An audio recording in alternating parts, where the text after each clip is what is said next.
cold today. Oh, hi there. I didn't see you at first. It being this cold and being Thanksgiving reminds me that there's a lot of uncertainty and, well, just gloom going on right now.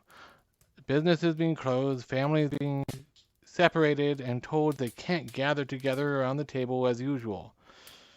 I know things seem hard right now and that there seem to be too much to be thankful. So some of you have lost loved ones during all this. Nothing will be the same. I'll tell you why. Despite all this, you should still celebrate, why you should still express gratitude and joy. This all starts back at the very first Thanksgiving, right?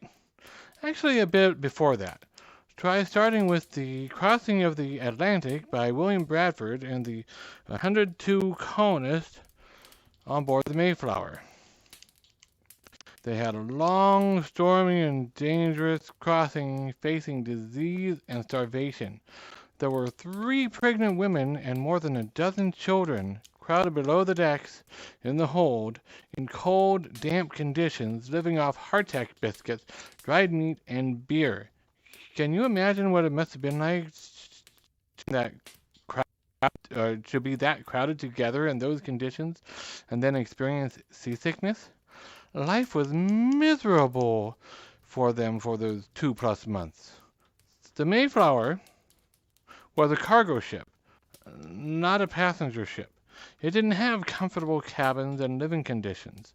According to Conrad Humphreys, a professional sailor who reenacted Captain William Bligh's famous journey, the ship would have been rolling like a pig. The smell and stench of illness and sickness down below, and the freezing cold on deck in the elements, it would have been pretty miserable. In fact, since the Mayflower was designed for short trips and not long cross-ocean voyages, there were many days when the prevailing winds actually blew it backwards. To make it worse, all this was after the Pilgrims had been living on ships for nearly a month, having had issues with their sister ship, the Speedwell, and having to all cram together on the Mayflower once it couldn't be repaired any further. Only then, at Plymouth, did their official voyage begin. They finally reached the New World. They had a hard winter in an inhospitable environment. Waiting. Over the course of this harsh winter, their now 103 count, a baby had been born on board, dwindled to just half that. Due to starvation, freezing cold weather, sickness, many people died. They didn't have much to be thankful for, objectively speaking. They were fleeing the old world to the new in hopes of freedom. A new life with freedom to worship as they pleased, and it surely seemed to some that they were being punished as one by one friends and loved ones died. Yet, after surviving the hard year, the local Indian tribe helped them be prepared for the next winter with a healthy supply of food stocked up to celebrate.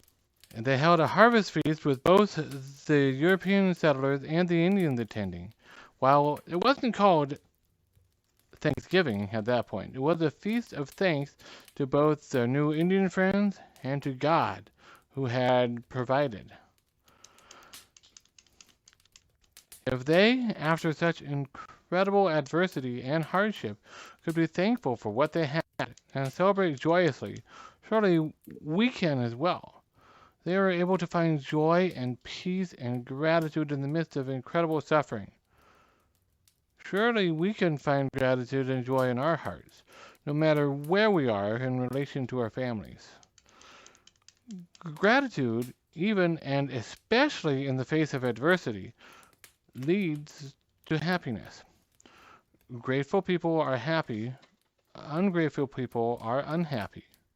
According to several studies, gratitude leads to greater peace, more happiness, and even more hope. I doubt the pilgrims knew that when they celebrated and gave thanks to the Maker, but they surely felt the benefits. Let's challenge each other to express gratitude to each other and to God, whatever name you use for God, despite all the negatives and uncertainty in this year. May we remember hope this season.